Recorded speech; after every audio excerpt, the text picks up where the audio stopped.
요한복음 6장 60절부터 69절 말씀. 제자 중 여럿이 듣고 말하되 이 말씀은 어렵도다. 누가 들을 수 있느냐 한데 예수께서 스스로 제자들이 이 말씀에 대하여 수군거리는 줄 아시고 이르시되 이 말이 너희에게 걸림이 되느냐? 그러면 너희는 인자가 이전에 있던 곳으로 올라가는 것을 본다면 어떻게 하겠느냐? 살리는 것은 영이니 육은 무익하니라. 내가 너희에게 이른 말은 영이요 생명이라. 그러나 너희 중에 믿지 아니하는 자들이 있느니라. 그때부터 그의 제자 중에서 많은 사람이 떠나가고 다시 그와 함께 다니지 아니하더라. 예수께서 12 제자에게 이르시되 너희도 가려느냐? 시몬 베드로가 대답하여 주여, 영생의 말씀이 주께 있사오니 우리가 누구에게로 가오리이까? 우리가 주는 하나님의 거룩하신 자인 줄 믿고 알았사옵나이다. 아멘.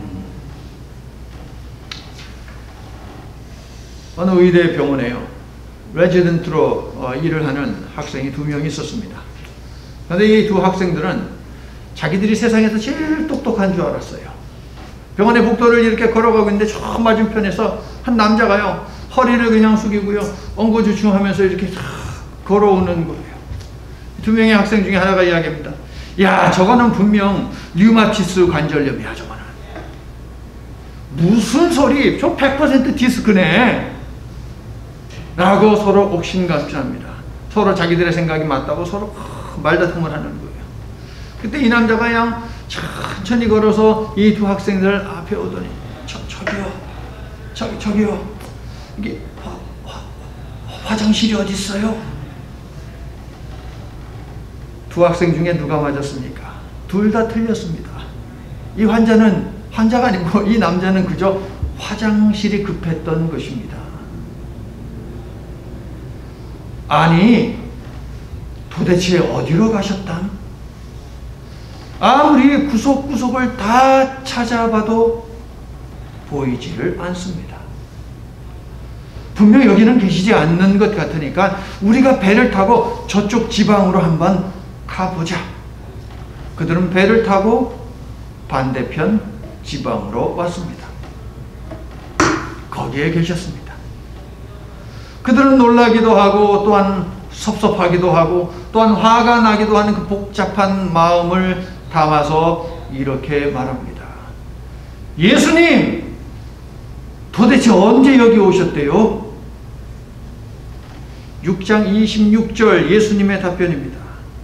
내가 진실로 진실로 너희에게 이르노니 너희가 나를 찾는 것은 표적을 본 까닭이 아니요 떡을 먹고 배부른 까닭이로다. 갈릴리 저편 벳세다에서 배를 타고 온 이 사람들은 분명 오병이어의 표적을 본 사람들, 오병이어를 먹은 사람들인데 우리 예수님은 그들이 표적을 못 보았다고 말씀을 하시니 이게 무슨 소리입니까? 그들은 기적을 행하신 하나님의 능력은 보았지만 그 기적을 베푸신 하나님의 의도, 목적은 못 보았다는 것입니다. 기적은 봤는데 표적은 못 보았습니다. 껍데기만 보았고 속 알맹이는 못 보았습니다. 그들이 표적을 못 본 이유와 30절 또 다른 표적을 요구한 이유는 그들이 원하는 표적이 따로 있었기 때문이에요. 그들은 자기들이 원하는 메시아상을 만들어 놓고 왕의 모습을 만들어 놓고 그러한 메시아, 그러한 왕만을 기다렸지요. 그들이 원한 표적은 무엇이라고 말씀드렸습니까? 이집트를 무력화시킨 권능으로 로마를 뒤집어 엎어버리고 이스라엘을 다시 강하게 세우는 것, 이것이 그들이 원하는 표적이었습니다. 그들은 그것만이 확실한 하나님의 뜻이라고 착각하며 살았습니다. 앞에 그 두 의대생 레지던트들처럼 말입니다. 그들의 생각이 맞다고 100% 맞다고 착각하며 살았어요. 그러나 하나님이 계획하신 출애굽은 로마가 아닌 죽음을 정복하여 모든 믿는 자들로 하여금 영생을 얻게 하는 것입니다. 이러한 하나님의 뜻은 오늘도 유효하기에 지금도 새 출애굽은 일어나고 있습니다. 하지만 이 사람들은 예수께서 이러한 하나님의 뜻을 가르쳐줘도 믿지를 않으니 도대체 어떻게 하면 좋겠습니까?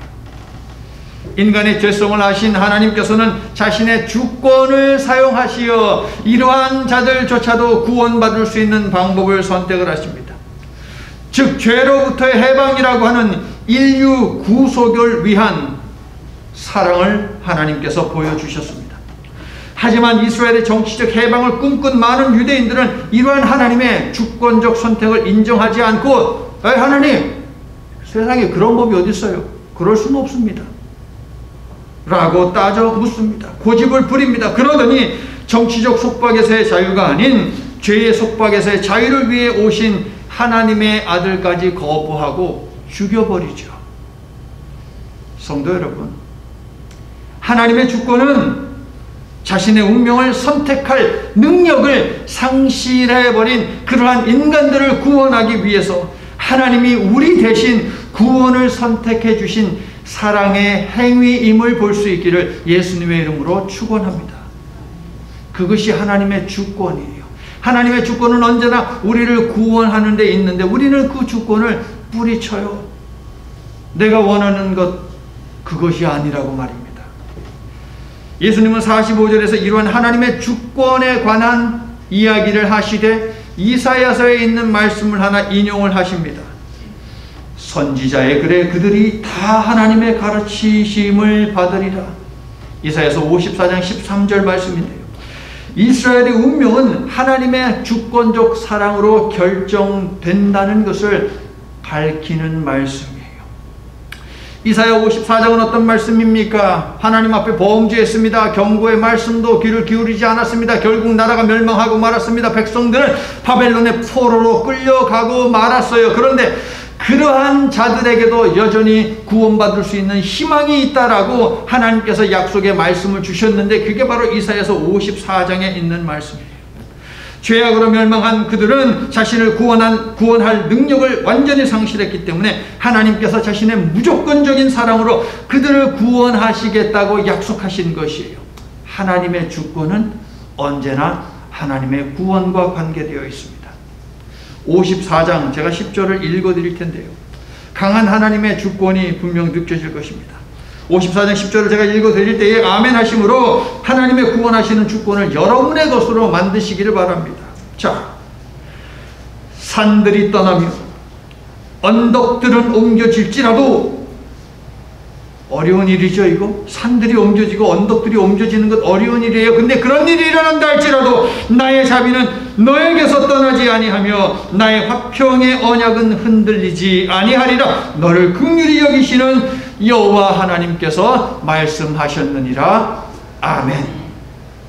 예수님은 자신의 말을 듣고 자신을 믿는 자들을 긍휼히 여겨서 영생을 주신다라는 이 말씀을 하시려고 이사야 54장을 인용을 하신 것이에요. 예수님을 믿고 주의 말씀을 사모하여 이처럼 예배하는 여러분 모두를 우리 주님이 분명 긍휼히 여겨주시는 줄로 믿습니다. 하나님의 자비와 평강이 그러므로 항상 여러분과 함께 하기를 예수 그리스도의 이름으로 축원합니다. 6장 26절부터 71절 말씀은요, 장소가 갈릴리 바다 동쪽에서 갈릴리 바다 서쪽으로 바뀌었을 뿐 그 내용은 오병이어입니다. 가버나움 회당에 가신 예수님은 행하신 오병이어 표적에 관해 설명하시는데 요약하면 이렇습니다. 하늘에서 내려온 참 만나 되신 예수님의 살 그것을 먹고 피를 마셔야만 영생을 얻고 부활 생명에 이를 수 있으며 예수님이 하늘로 올라가신 후 주실 성령을 받을 수 있다. 그 내용이에요. 참 만나이신 예수님의 살과 피를 먹어야만 구원받을 수 있다. 영생을 누릴 수 있다. 성령을 받을 수 있다. 그 말씀을 하고 있어요. 두 구절을 저와 여러분이 읽을 텐데요. 먼저 35절 한 목소리로 시작. 예수께서 이르시되 나는 생명의 떡이니 내게 오는 자는 결코 줄이지 아니할 터이요 나를 믿는 자는 영원히 목마르지 아니하리라. 쭉 내려가서 54절. 자, 여러분 목소리가 들리지 않습니다. 이번에 54절 좀 더 크게 시작. 내 살을 먹고 내 피를 마시는 자는 영생을 가졌고 마지막 날에 내가 그를 다시 살리리니. 아멘. 영생과 부활에 관한 말씀은 이미 3장 니고데모와의 대화, 4장 사마리아 여인과의 대화를 통해서 이미 우리 예수님은 주셨어요. 그런데 오늘 말씀 6장을 통하여서 또다시 예수님은 영생과 부활에 관한 말씀을 주시되 상세하게 설명을 하시는데, 이번에는 그림 언어로 우리들에게 설명을 하고 있어요. 영생과 부활을 얻는 것이 예수님의 사역의 핵심인 것이죠. 다시 예수님 사역의 핵심이 뭐예요? 우리가 영생과 부활을 얻는 것이라는 사실입니다. 어떻게 해야 영생을 얻는다고요? 예수님의 살과 피를 먹어야만 돼요. 물론 식인종이 되라고 하는 것 결코 아닙니다, 여러분.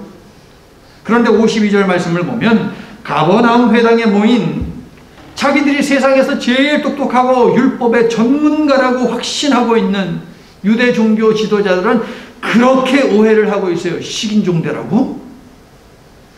예수님의 살과 피를 먹으라는 말씀은 성육하신 예수님을 나의 마음과 몸 속에 넣어서 먹는 거잖아요. 먹는 거, 먹어서, 넣어서 예수님이 다스리시는 삶을 살고 그렇게 함으로 영생을 얻으라는 그림 언어를 주시는 것이에요. 그림을 그려보세요, 여러분. 쉽잖아요. 먹어요. 먹으면 우리 몸속에 들어가잖아요. 몸속에서 여기에 있잖아요. 예수님의 살과 피를 먹어서 우리 속에 예수님을 두라는 것이에요, 여러분. 우리 속에 있는 나를 밀어내고 그 예수님을 중심으로 생각하고 삶을 살라라고 하는 것이죠, 여러분. 하지만 똑똑하다고 스스로 주장하고 다닌 그 유대 종교 지도자들은 착각하고 오해했습니다.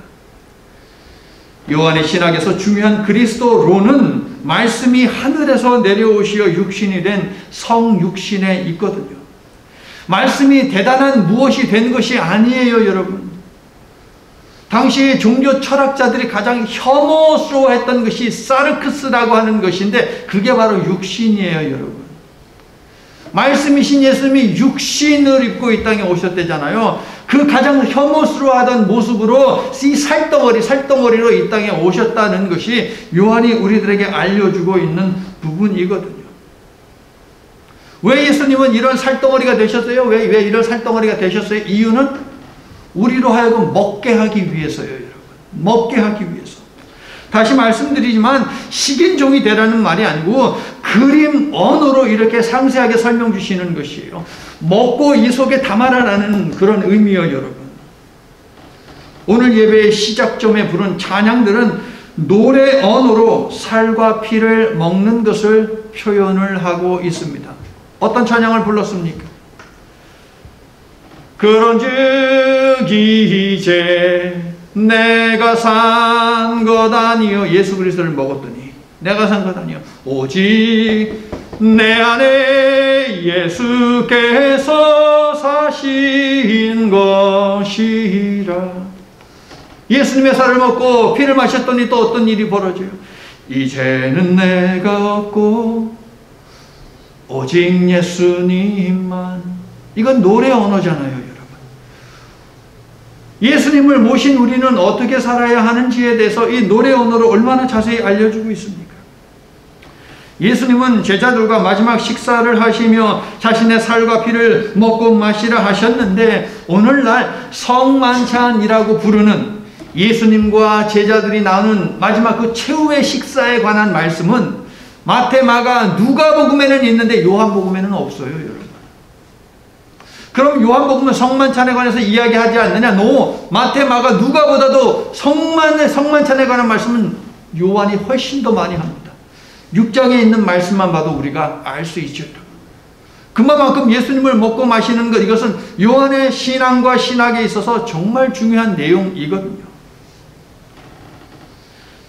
자, 여기 계신 분들이요, 여러분 어렸을 때에 미군 트럭이나 미군 지프차 갈 때 막 쫓아가면서 Give me chocolate 막 이렇게 말해 본 적 있는 분이 계신가요, 여러분? 정말 못 살고 힘들 때 초콜릿이 뭡니까, 여러분? 눈깔 사탕 하나가 뭡니까, 여러분? 하루 끼니를 늘 걱정하면서 살아오지 않았습니까? 그 옛날 말입니다. 일용할 양식을 채워 넣는 것, 이것은 꿈 같은 일이었습니다, 여러분. 빵은 유대인의 주식인데요. 예수님 당시 빵은 무엇이냐? 생명의 원천이었습니다. 예수님 당시 사람들은 빵이 없어서 굶어 죽어가는 사람들을 눈으로 다 목격한 사람들이에요, 여러분. 팔레스틴이라고 하는 이스라엘에 있었던 그 땅 같은 경우에는 비가 정말 귀한 땅입니다. 비가 잘 내리지 않아요. 그러므로 물이 귀합니다. 그러므로 물, 그것은 또 무엇이냐? 역시 생명의 원천입니다, 여러분. 빵과 물은 목숨줄이었다고요, 목숨줄. 그러므로 자신의 살과 피를 나누어 주며 먹고 마시라 하신 말씀은 무엇입니까? 생명과 죽음의 경계선상에 있는 말씀이에요, 여러분. 사느냐 죽느냐의 문제를 지금 예수님은 말씀하고 계시는 것이죠. 사랑으로 자신을 내어주신 예수님의 사랑을 받아 먹으면 생명, 영생이요. 그렇지 않으면 죽음이다라고 예수님은 말씀을 하고 계시는 것입니다. 성만찬은 바로 그러한 의미예요, 여러분. 먹고 살기 힘들어 일주일에 7일 일을 할 수밖에 없는 사람들은 이렇게 반문하곤 합니다. 예수를 믿으면 뭐가 나오는데? 하루 벌지 않으면 가족들의 생계를 정말 책임질 수 없는 그런 사람들이 이런 말을 할 때는 우리는 가슴 아파해야 합니다. 육신의 필요를 위해서 애쓸 수밖에 없는 그들의 삶을 안타까워하면 내가 좀 여유가 있다면 그런 사람들 도와야 마땅합니다. 그러나 우리는 그들의 영혼을 더 가엽게 여겨서 당당하게 이야기해야 합니다. 예수님 믿으면 생명이 나옵니다 라고 말입니다. 성도 여러분, 예수님을 먹고 마시는 문제, 즉 예수님을 내 삶의 중심으로 모시는 신앙의 문제는 생명과 죽음을 가르는 문제입니다. 아멘이세요? 오늘 본문 60절을 보시면 예수님을 따르던 제자들 중 많은 수가 이 말씀의 의미를 깨닫지 못해 어려워합니다. 어려워해요. 어렵다라고 하는 이 말은요, 스클레로스, 지식적으로 이해하기 힘들다는 말이 아닙니다, 여러분. 그럼 어떤 의미예요? 정서적으로, 의지적으로 받아들이기 힘들다는 말이에요, 여러분. 머리가 모자라서가 아니고 가슴이 없다는 것이죠. 즉 예수님이 전하신 하나님의 뜻을 들었으면서도 알면서도 수용하고 싶지 않다. 이게 바로 어렵다는 단어의 의미가 되겠습니다. 누군가 입 바른 말을 할 때 몰라 나 그런 거 모르고 어쨌든 이렇게 반응하는 사람들이 있습니다. 그 사람들이 정말 몰라서 그렇게 얘기하는 건 아니죠. 듣고 싶지 않다는 거죠. 그게 바로 어렵다라고 하는 이 단어의 의미라고요, 여러분. 살과 피를 먹도록 내어준다는 말은 당연히 죽음이 전제된 말이기 때문에 예수님을 이스라엘의 정치적 왕으로 오신 분이라고 착각하여 예수님을 왕으로 추대하려던 자들에게는 찬물을 끼얹는 말이지요. 내 살을 먹어 내 피를 마셔. 나 죽을 거야. 이 말이에요. 그래서 그들은 자기들의 의지를 가지고 예수님을 거부했는데 그것이 바로 어렵다라는 단어의 의미가 되겠습니다. 어떻습니까? 여러분에게는 하나님의 말씀이 어렵습니까? 이거 말고 이거. 가끔씩은 받아들이기 힘들 때가 있기도 하죠, 여러분. 예수님은 오병이어의 이적을 통해 유월절 사건을 보고 또한 자신이 유월절 어린 양으로 오신 메시아임을 사람들이 보기를 원했습니다. 물 위를 걷는 이적을 통해서는 홍해를 건넜던 출애굽 사건을 보고 또한 자신이 새 출애굽을 이끌 에고에임이 하나님이심을 사람들이 보기를 원하셨어요. 그러나 떡 먹는 일에만 관심을 가진 자들의 눈에는 새 출애굽의 주인공이 보이지를 않았어요. 다만 자신들의 왕이 되어 오병이어를 일으킨 그 권능으로 강력한 이스라엘을 다시 세워주기만을 바랄 뿐입니다. 그래서 심지어 압력을 행사해서라도 기어이 예수님을 왕으로 세우려고 했습니다. 고집스러운 착각에 빠져 멸망으로 추락하는데도 그들은 몰라요. 망하게 하는 착각. 그래서 예수님은 62절 승천에 관한 말씀을 하심으로 그들의 잘못된 기대를 완전히 접게 하시죠. 그러면 너희는 인자가 이전에 있던 곳으로 올라가는 것을 본다면 어떻게 하겠느냐? 53절에서 이미 두 번이나 예수님은 인자라고 하는 단어를 사용하셨지요. 그런데 인자라는 단어는 1장 51절 나다나엘과의 대화를 통해서 가장 먼저 이 단어를 사용하시죠. 다니엘서 7장이 예언한 인자는요, 마지막 심판주로 이 땅에 오실 왕이에요. 마지막 심판주로 오실 왕, 그분이 바로 인자이기 때문에 유대인들에게 인자는 그들의 가슴을 설레게 하는 단어입니다. 유대인들은 바로 이 왕을 기다렸는데 예수님은 오병이어 표적을 통해서도 바로 자신이 인자임을 알리십니다. 하지만 유대인들이 기대했던 왕은 아닙니다. 그들은 무력으로 악을 제거할 왕을 기다렸지만, 그래서 예수님이 기적을 행하는 그 힘을 이용해서 빼앗긴 나라를 되찾아 주기를 희망했지만, 하나님이 계획하신 방법은 무엇입니까? 오히려 무력에 의해서 죽임당하는 것이었어요. 무력에 의해서 죽임당함으로 악을 심판하여 천국을 열어주시는 것이 하나님의 뜻이었어요, 여러분. 그들은 메시아에 대해서 심히 착각했고, 그들의 착각은 그들을 멸망애로 추락시키고 있습니다. 성도 여러분, 예수님이 이 땅에 왕으로 오신 것은 맞지만 왕이 되시기 위해 예수님은 무엇을 하셔야 하느냐? 살이 찢겨야 합니다. 피가 흘린 바 되어야 합니다. 그러한 희생을 감수하셔야 합니다. 예수님의 새 유월절은 과거 출애굽의 권능으로 이집트에게 했던 것처럼 로마를 멸망시키는 유월절이 아니에요, 여러분. 오히려 자신이 죽는 유월절이지요. 예수님은 친히 유월절 희생양이 되시어 세상 죄를 위해 피를 흘리는 고난받는 종의 모습을 띤 왕으로 이 땅에 오셨습니다. 홍해 물속에 수많은 애국 군대를 수장시킨 무시무시한 왕이 아니라 거센 바람과 파도 때문에 겁에 질린 제자들을 안심시키며 폭풍 속에서도 목적지까지 무사히 인도해 주시는 부드러운 왕, 그 모습으로 우리 예수님은 이 땅에 오셨다고요. 요한은 바로 이분이 20절 내니 에고 에이미, 즉 하나님이심을 증거하고 있습니다. 죄의 삭신 죽음을 자신의 온몸 살과 피로 막으신 35절 에고 에이미, 생명의 떡, 나는 생명의 떡이다. 에고 에이미, 생명의 떡, 이렇게 돼요. 예수님은 생명의 떡으로 오신 하나님이신 것이죠. 아멘이세요? 그런데 하나님의 떡은 정치적 해방이나 경제적 번영을 이루어주는 떡이 아니에요, 여러분. 그럼 무엇을 주는데요? 영생을 주시는 떡입니다, 여러분. 이스라엘뿐 아니라 온 세상에 생명을 주기 위해서 인간의 몸을 입고 오신 하나님은 생명의 떡이 되어 자신을 우리에게 내어 주셨습니다. 할렐루야. 유대인들은 착각에 빠졌어요. 그래서 다니엘이 예언한 인자, 심판하시는 왕은 환영하지만 그 왕이 이사야가 예언한 고난받는 종이 된 왕이라면 거부하겠다고 합니다. 성경을 골라먹게 하고 있는 거예요, 여러분. 이러한 메시아는 좋고 이러한 메시아는 싫다는 것이죠. 그래서 15절 예수님을 왕으로 삼으려던 그들은 예수님이 살과 피에 이어서 왕이신 하나님 아버지 계시는 하늘로 돌아간다라고 62절에서 61절 말씀하시니까 62절에서 그들은 많이 떠났습니다.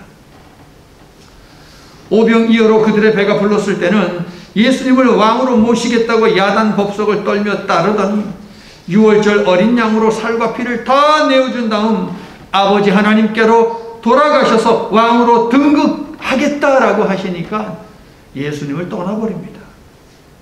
이스라엘을 정치적으로 해방하고 경제적 번영을 이루어 육신이 평안히 잘 먹고 잘 살게 해줄 왕은 필요하지만 영생을 주는 왕은 필요 없다고 하네요, 여러분.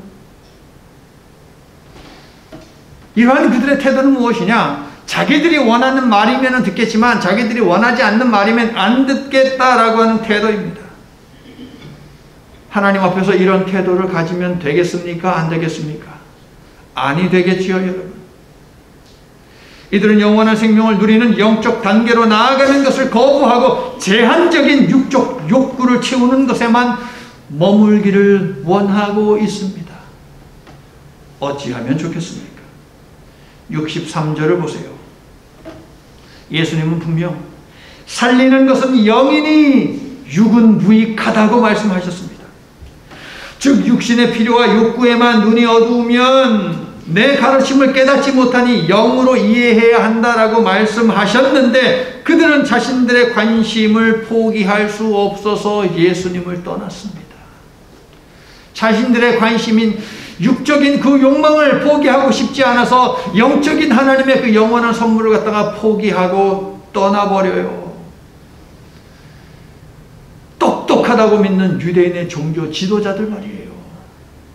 성도 여러분, 누가 전하던 말씀을 들을 마음의 준비가 되어 있지 않으면 말씀은 결코 뿌리를 내릴 수 없습니다, 여러분.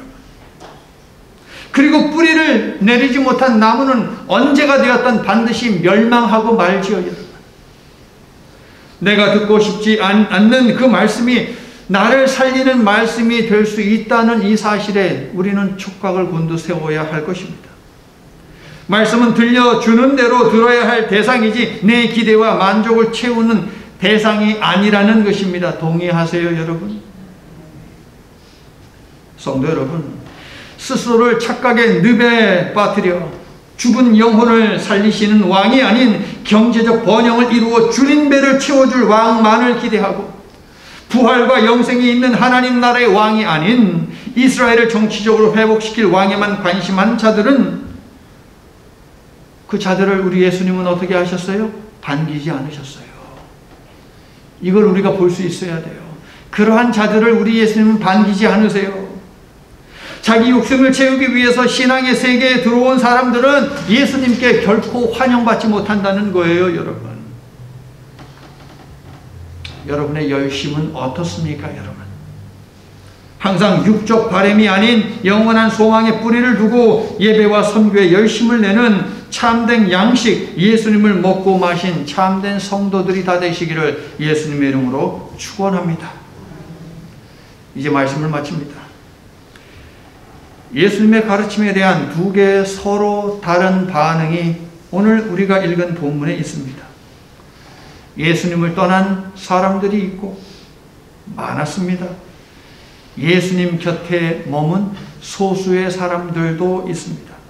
자, 그러면 예수님을 떠난 사람들과 그 다음에 남아있는 사람들이 있는데 서로 다른 반응이죠. 누구의 잘못입니까?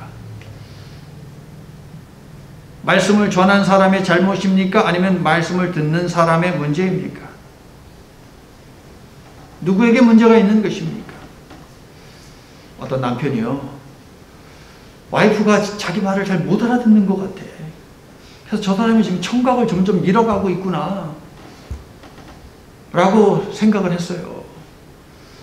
그래가지고서 퇴근해가지고 이제 왔는데, 나왔어 했는데도 반응이 없어요. 그래가지고 이렇게 안방의 문을 열어보니까 와이프가 방에 요 끝에 있는 거예요. 그래서 남편이 오늘 내가 한번 테스트를 한번 해봐야겠다. 이 여자가 정말 귀에 문제가 있으면 병원에 가봐야 하지 않겠는가 해가지고 여보 나왔어? 반응이 없어요. 야 정말 못 듣는가 보다. 조금 더 가까이 갔어요. 여보 나왔다니까. 반응이 없어요. 그래가지고서 야 이거 정말 못 듣나 본데? 좀 더 가까이 갔어요. 여보 나왔다니까. 또 반응이 없어요. 야 이거 정말 심각한데? 더 가까이 갔어요. 여보 내가 왔다고. 반응이 없어요. 야 이 정도면 이거 완전히 그 귀멍어리가 된 거 아니야? 라고 생각을 하고 바로 등까지 가려고 딱 하는데 와이프가 고개를 확 돌리면서 쏘아보면서 하는 거야. 벌써 네라고 4번이나 대답했잖아요. 누구에게 문제가 있었어요?